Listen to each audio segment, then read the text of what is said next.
Labi, ka mūsu valstī ir izstrādāti kritēriji, pēc kuriem jāvadās, izvēloties vietas stacionārajiem radariem.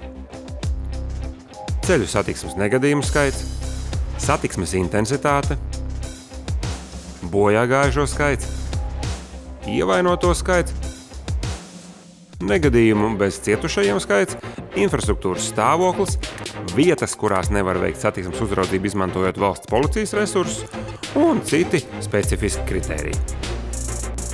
Valmieras šoseja. Apdzīvota vieta Mūrjāņi. Atļautais ātrums šeit 50 km/h. Bet paskatīsimies, cik tad ātri reāli šeit brauc šoferīši. 55 km/h. 105.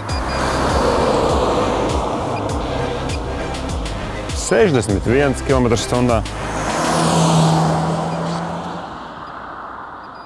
94 uzrāva. 104 igaunis. Sliktais igaunis runāja pa mobīlo un brauc 74.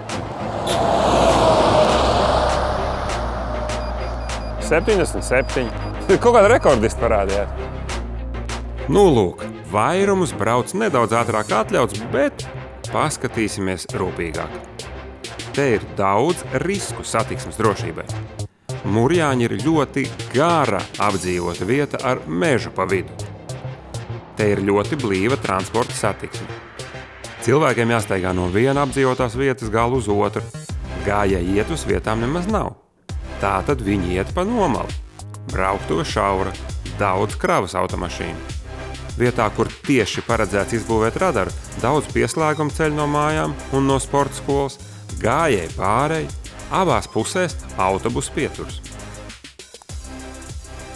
Nu, kā jums tagad rādās? Vajadzētu tomēr braukt nedaudz lēnāk, vai ne? Būtu tak drošāk. Pērn šajā ceļa posmā notikušas vairākas avārijas ar cietušajiem, un pat ja tādu nebūtu, lēnāk braukšana šādā vietā būtu vienkārši pieklājība un cieņas izrādīšana vietējiem iedzīvotājiem.